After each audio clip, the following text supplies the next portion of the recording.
Programme में एक बार फिर खुश आमदीद। बात हो रही थी पंजाब के आइनी बहरान के हवाले से। सब चूँकि गुफ्तगू आप सुन रहे हैं, एक तरफ तो कहा यह जा रहा है थोड़ा सा ज़िम्मेदारी अदालतों की भी है और पॉलिटिकल स्टेक होल्डर्स की भी, हमारी इस्टेब्लिशमेंट की भी। इन सारे अमल में नुकसान चूँकि अल्टीमेटली पाकिस्तान का हो रहा है और नुकसान बहुत सारा हो चुका है।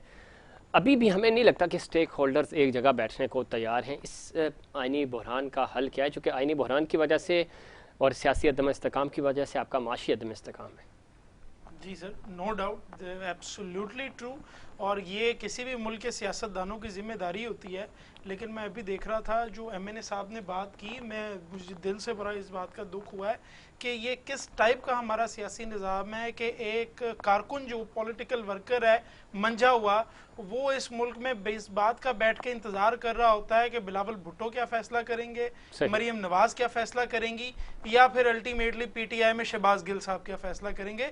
ये बड़ी एक अनफॉर्चुनेट बात है कि जो पॉलिटिकल वर्कर्स हैं उनको पीछे कर दिया। तो फिर इसी तरह की सिचुएशंस आती है ना। और जिस भी मुल्क में आप देख रहे हैं, मैं आपको बार बार ये एक मिसाल देता हूँ, आपके शो में बार बार रिपीट करता हूँ कि 1991 का साल है, मनमोहन सिंह फाइनेंस मिनिस्टर बन के खड़ा हुआ है और वो कहता है कि मुझे जितनी गालियां देनी हो दे लेना, कुछ इकदाम इकोनॉमी के ऊपर करने हैं, लेकिन हम हुकूमत है, हम टॉलरेट करेंगे, आपको कुछ नहीं कहेंगे, ना चोर कहेंगे, ना डाकू कहेंगे, ना कहेंगे आपको जेलों में डालेंगे, ना कहेंगे आपके AC उतरवा देंगे, ना कहेंगे मरियम के पापा चोर हैं। इस तरह का कोई गंदा नारा नहीं लगाएंगे, आपको बैठ के कॉन्फिडेंस में लेके ब्रीफ करेंगे, ये मुल्क के मसाइल हैं और ये फैसले लेके जा रहे हैं। और इंडिया ने ये प्रूव किया कि वो 1991 में IMF का सर उनका लास्ट प्रोग्राम था, शुरू हमारे साथ हुए थे।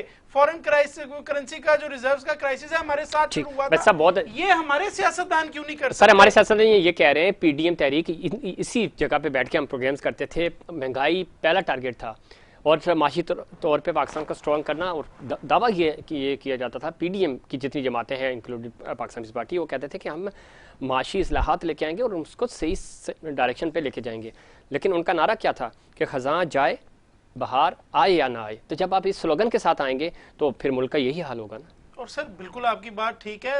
अप्रोच तो देखें, आप मनमोहन की बात कर रहे हैं, उनकी अप्रोच थी ना, यहाँ अप्रोच कहाँ नजर आ रही है? अनफॉर्चुनेट फैक्ट रिमेन्स कि डिस्पाइट द फैक्ट कि जिस वक्त वज़ीर आज़म साहब आए थे और उन्होंने असेंबली में खड़े होकर कहा था कि पॉलिटिकल विक्टिमाइजेशन नहीं होने दूंगा, तो हमने बड़ा सराहा था।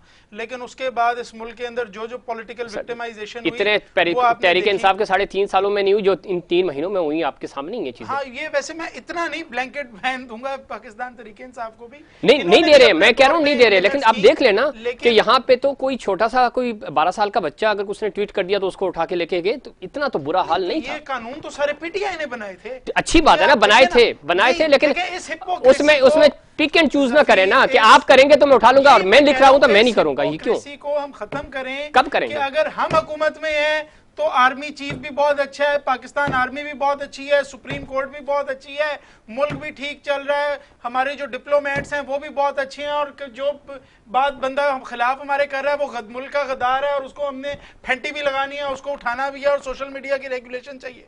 और जैसे ही हम अपोजिशन में आए तो हम आगे कहना शुरू हो जाएं कि जी हमारी सियासी आज़ादी कहाँ गई और इज़हार राय की आज़ादी कहाँ गई, और हम तो बोलेंगे अब हम एंटाई एस्टेब्लिशमेंट हो गए हैं, अब हम इदारों को गिराएंगे, ये इदारे एक बंदे के खिलाफ हो गए हैं। वही नारा नवाज शरीफ लेके आता है। नौसर भाई साहब, आप इस पूरे बहरान का हल क्या है? जिस तरह माहौल बन रहा है, अगर सूबे में पंजाब में आपकी हुकूमत भी आ जाती है, वफाक में चूंकि एक हुकूमत है, चारों सूबों में अलग अलग हुकूमतें हैं, 2 में ज़ाहिर आपकी हो जाएगी, लेकिन हल नहीं नज़र आ रहा, माशी इस्तेकाम हमें नज़र नहीं आ रहा। मौजूदा हुकूमत जो आई थी वो आपको रिमूव इस बुनियाद पर किया जाता कि हम तजर्बेकार हैं, हम माशी इस्लाहात लेके आएंगे। माशी एजेंडा तो नज़र ही नहीं आ रहा, यहाँ तो पर्सनल एजेंडेस नज़र आ रहे हैं, कैबिनेट्स बनाई जा रही हैं और ओहदे बांटे जा रहे हैं। नौसर भाई साहबा, मैंने नहीं आपका क्वेश्चन सुना, मैं उसकी बैरिस्टर साहब की बात का जवाब दे रही थी और मेरी आवाज अब तक नहीं पहुंच रही। नौसर भाई साहबा, मेरा सवाल ये था कि नहीं, मैं सवाल से पहले मैं उनके बैरिस्टर साहब की बात का जवाब देना चाहती हूँ कि ये फरमा रहे हैं कि जी इंडिया ने ये किया। जी हमारे यहाँ जो फौज आती है वो 11-11 साल बैठी रहती है, मुल्क को कहाँ ले जाती है, किस किस्म की डीलिंग्स करती है, क्योंकि वहां पे फिर अमेरिका को एक आदमी से डील करना होता है, इसलिए वो फौज लेके आते हैं। और इसलिए वो हमारे सारे अड्डे इस्तेमाल करते हैं, इसलिए पाकिस्तान को नुकसान पहुंचता है कि 78 या 80 पता नहीं कितने 1000 लोग हमारे मरते हैं, फिर भी उसके पास शुक्रिया का लफ्ज नहीं है, वो फिर भी कहता है कि डू मोर। एक ऐसा आदमी मिला है उसको जो ये बर्दाश्त नहीं कर सकता कि उसके मुल्क के लोगों को मारा जाए। नुसरत भाई साहब, बिल्कुल आप ठीक कह रही हैं, लेकिन इस ये वक्त है ना, इस वक्त हम कैसे चीज़ों को बेहतर कर सकते हैं। और जब हम इस्तेकाम की बात कर रहे हैं, सियासी इस्तेकाम आपका जुड़ा है माशी इस्तेकाम से, सियासी इस्तेकाम होगा तो ज़रा आपकी इकॉनमी भी बेहतर होगी ना। तो कैसे हम मिलकर, चूँकि सूबों में अलग अलग हुकूमतें हैं, पंजाब अगर आपके पास आ जाता है तो ज़रा 2 सूबों में आपके पास हुकूमत रह जाएगी, सिस्टम आगे चलेगा कैसे? चूँकि कुछ भी है आपकी हमारी सियासत, ये मुल्क है तो सियासत भी है ना। नुसरत भाई साहबा, नुसरत भाई साहबा, जी जी मेरी आवाज नहीं आ रही? जी सुन रहे हैं हम आपको। हेलो जी जी हम सुन रहे हैं आपको। मैं सिर्फ ये अर्ज कर रही हूँ कि ईमानदारी से अगर काम हो तो ये मुल्क कहाँ से कहाँ पहुंच जाए। लेकिन आप देखते हैं कि जरदारी साहब एक दिन में 3 चक्कर लगाते हैं, वो जिनको अदालतों में आने के लिए डंडे का सहारा लेना पड़ता है, वो बड़े दंदनाते हुए आते हैं, पाँव पकड़ पकड़ के बैठते हैं, 5 घंटे आखिरी दफा बैठते हैं, टांगे फैला के रिक्लाइन चेयर पे बैठ जाते हैं दोनों, और उसके बाद वो खाना मंगवाते हैं, घर से खाना खाते हैं, और उसके बाद क्या डील होती है इनके बीच में, कितने अरब की होती है, ये तो आस्ता आस्ता खुलेगा। लेकिन ये अपना काम करके वो चले जाते हैं, रात को सुबह फिर आते हैं, और फिर वही रिमाइंडर होता है, और उनका खत अचानक डिप्टी स्पीकर के बालों में से निकल आता है। तो ये चीजें इस तरह नहीं होगा भाई, बालों में से। अगर ईमानदारी से हम नहीं चलेंगे तो आप यकीन कीजिए कि ये मुल्क, अल्लाह माफ करे मेरी जबान में खाक, हम वैसे ही इकोनॉमिकली इस बुरे हालत में आ चुके हैं कि यहाँ पे सिर्फ बातें बनाने से फर्क नहीं पड़ेगा, हमें प्रैक्टिकल स्टेप्स लेने पड़ेंगे, वरना होगा क्या, अमेरिका आके कह देगा आपको हम मदद कर देंगे, आप अपना एटॉमिक एनर्जी हमें दे दें, और हम उनको दे देंगे, और उसके बाद हमारा यूक्रेन वाला हाल होगा, इधर से इंडिया उधर से इसराइल, अल्लाह माफ करे, खुदा ना खास्ता ये वाले इन लोगों को तो फर्क नहीं पड़ेगा, तो सारे अमेरिका, दुबई, इंग्लैंड में जाके बैठ जाएंगे। पिछले की तो अवाम मरेगी, बिल्कुल, लेकिन इंशाल्लाह ताला ऐसी नौबत नहीं आएगी, चीजें बेहतरों की उम्मीद रखनी चाहिए। अच्छा की जी अहमद रजा साहब, क्या लगता है आपको, स्टेक होल्डर्स एक साथ बैठकर जो बातें हो भी रही हैं और आगे चलना चाहिए, आप चार्टर ऑफ इकॉनमी की बातें हो रही थी, आप ज़ाहिर बहरान से ही नहीं निकल पा रहे, तो इकॉनमी चूँकि बहुत ज़रूरी है पाकिस्तान के लिए, इकॉनमी होगी तो आपके ये तमाम इंतखाबात भी होंगे, सियासत भी होगी। रजा साहब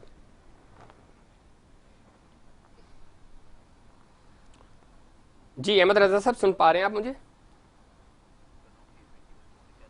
अब अहमद रजा साहब तक हमारी आवाज़ नहीं पहुंच रही है, हम कोशिश करेंगे कि उनसे कनेक्ट कर सकें। और इस वक्त माशी इस्तेकाम की जब हम कर रहे हैं, और ख़ास तौर पे सियासी इस्तेकाम, माशी और सियासी इस्तेकाम एक दूसरे से जुड़ा हुआ है, और मौजूदा हालात में जिस तरह का आइनी बहरान है, इस बहरान से निकलने के लिए तमाम स्टेक होल्डर्स को एक पेज पर आना होगा। इसकी कोशिशें पहले भी होती रही, 2018 में भी हुई, उस वक्त इस पे चूँकि थोड़ा सा मसला हमारा भी ये है कि चीज़ें जब स्मूथ हो जाती हैं तो हम भूल जाते हैं अपने नैरेटिव्स को, और आज हमें ये लग रहा है कि जिस तरह का डिवाइड आ गया है सोसाइटी के अंदर, इस डिवाइड को ख़त्म करने की ज़रूरत है। पहले तो यहाँ सिर्फ शिद्दत पसंदी थी, अब सियासी तौर पे जो शिद्दत पसंदी है ये और ज़्यादा नुकसान पहुँचा रही है हमारी सोसाइटी को, और चीज़ें बेहतर करनी होगी। कानून की जो हुकूमत है और इंसाफ का जो बोलबाला है वो होना चाहिए। अभी तक हमारे इदारे और हमारी जो हुकूमतें हैं वो इन दोनों चीज़ों में नाकाम रही। रजा साहब आप सुन पा रहे हैं मुझे? रजा साहब, किस तरह चार्टर ऑफ इकॉनमी की बात हो रही थी, चीज़ें इकॉनमी की तरफ जाती हुई अभी तक तो हमें नज़र नहीं आ रही, चूँकि बहरान से ही नहीं निकल पा रहे, तो कैसे स्टेक होल्डर्स एक जगह बैठ के पाकिस्तान के वसीतर मफाद में फैसले कर सकते हैं? पहले दिन से जिस वक्त जी जी चार्टर ऑफ इकॉनमी की बात की, हेलो आवाज आ रही है? जी सुन रहे हैं हम आपको। तो चार्टर ऑफ इकॉनमी की उन्होंने बात की थी, लेकिन प्राइम मिनिस्टर के वही वर्ड थे कि चोर डाकुओं से मैंने बात नहीं करती, कोई मामला चलते ही नहीं। अब आप जो बात कर रहे हैं, मुझे ये बताएं, हमारे पास कोई ऑप्शन है कि आप इकॉनमी को, अगर आप कहते हैं इकॉनमी ठीक हो जाए, IMF के साथ जब तक टर्म्स आप लेंगे नहीं, इकॉनमी ठीक नहीं हो सकती, देयर इज नो ऑप्शन। ठीक, लेकिन इसमें रजा साहब, इकॉनमी से पहले हम सबको, अपोजिशन, इत्तेहादी, स्टेक होल्डर्स, बिजनेस कम्युनिटी, आपके इंटेलेक्चुअल, सबको एक जगह जमा होना होगा, तो जाहिर है थोड़े से पाकिस्तान के हालात बेहतर होंगे, तो कोई पॉलिटिकली मैं बात कर रहा हूँ, तो ही तो कोई आपको पैसे देगा ना। एज प्राइम मिनिस्टर भी आपने वापसी को तो सुन लिया है कि सबने सब स्टेक होल्डर्स को, अपोजिशन को, सबको में इकट्ठा बैठना पड़ेगा मुल्क को क्राइसिस से निकालने के लिए, ठीक, रियासत को बचाने के लिए। वो बारहा कह चुके हैं, जी, लेकिन पीटीआई वालों का तो ये माइंड ही नहीं है। वो तो समझते हैं कि मैं अमीरुल मोमिनीन हूँ, मैं हूँ तो पाकिस्तान है, मैं नहीं हूँ तो पाकिस्तान नहीं है। वो तो इस माइंड सेट पे चलते हैं। पता नहीं वो क्या लेक्चर देता रहता है लोगों को, समझ तो हमारी नहीं आती। लेकिन वसीतर मफाद में इकट्ठा होना चाहिए और होना पड़ेगा। इस पे तहफ़्फ़ुज़ात पाकिस्तान तहरीक इंसाफ की अपनी जगह, लेकिन आपको डायलॉग की तरफ आना होगा। आलमी जंगें भी हुई हैं, लेकिन मामला जो है वो टेबल पर ही हल होते हैं। खान साहब को इस पूरे बयानिए में थोड़ी सी नरमी दिखानी होगी। आप तीनों मेहमानों का बहुत शुक्रिया। नाज़रीन, चूँकि इस वक्त पाकिस्तान के जो हालात हैं वो बड़े कशीदा हैं और ख़ासतौर पर आइनी बहरान की वजह से आपका सियासी बहरान भी है और सियासी बहरान की वजह से माशी बहरान है, माशी अदम इस्तेकाम है। और जब माशी अदम इस्तेकाम होता है तो ज़ाहिर है कोई भी जो मुल्क है वो आपको पैसे क्यों देगा, कोई इन्वेस्टर पाकिस्तान में आके इन्वेस्टमेंट क्यों करेगा। उल्टा यहाँ जिन्होंने इन्वेस्टमेंट की हुई है वो अपनी इन्वेस्टमेंट महफूज मुल्कों में ले जाते हैं।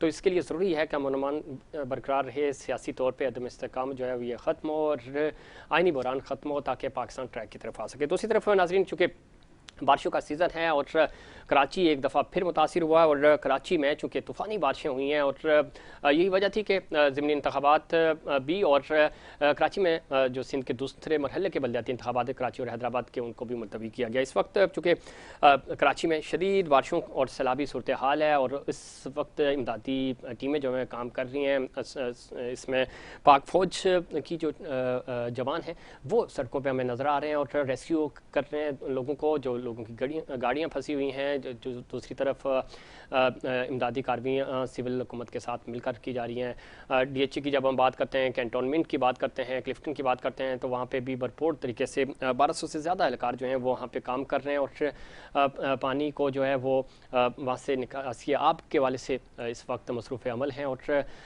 पूरे शहर में न सिर्फ डीएचए क्लिफ्टन बल्कि जो ओल्ड एरिया है वहाँ पर भी पानी खड़ा है और उसको निकालने की कोशिश की जा रही है। सिंध हुकूमत इस पर कोशिश कर रही है और ख़ास तौर पे जो हमारे फोर्सेस हैं, जवान हैं, वो इस वक्त मसरूफ़ अमल नज़र आ रहे हैं। रेंजर्स और पाक फ़ौज के जवान जो हैं वो पानी की निकासी के लिए काम करते हुए सिविल इंतज़ामिया के साथ नज़र आ रहे हैं। बारिश चूँकि बहुत ज़्यादा हुई है और उसकी वजह से जो मुतासरा इलाके हैं उनमें जो लोग फंसे हुए हैं उनको भी रेस्क्यू करने की कोशिशें जारी हैं। और जो हमारे नाजरीन हैं और उनको भी और आम शहरियों को इस वक्त एहतियात करनी होगी। ज़्यादा जो पानी वाले इलाके हैं उस तरफ जाने से गुरेज़ करना होगा। इंतज़ामिया के साथ तावन करके इस मुश्किल सूरत हाल से हम निकल सकते हैं।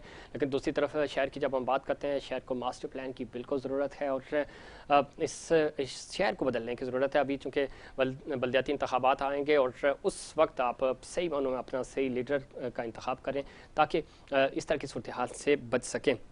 कमिटमेंट चूँकि पाक फोर्सेस की जो शहरियों के साथ है वो हमें नज़र आ रही है और जगह जगह वो रेस्क्यू करते हुए हमें नज़र भी आ रहे हैं और मसरूफ़ अमल है, दिन हो या रात वो अपना काम, अपनी ड्यूटी देते हुए हमें नज़र आ रहे हैं। दुआ है कि अल्लाह ताला इस जो बारान रहमत है इसको हमारे लिए रहमत ही बनाए और चूँकि नुकसान भी हो रहा है लोगों को, ये जहमत ना बने हमारे कराची वालों के लिए और पूरे पाकिस्तान के लिए। अल्लाह ताला हम सबको अपनी हिफ्ज़-ओ-अमान में रखें। नाज़रीन, ये था हमारा आज का प्रोग्राम। उम्मीद करता हूँ दीगर प्रोग्राम्स की तरह आज का प्रोग्राम भी आपको पसंद आया होगा मुझे और इनसाइड पाकिस्तान की पूरी टीम को दीजिए इजाज़त। अल्लाह निगहबान।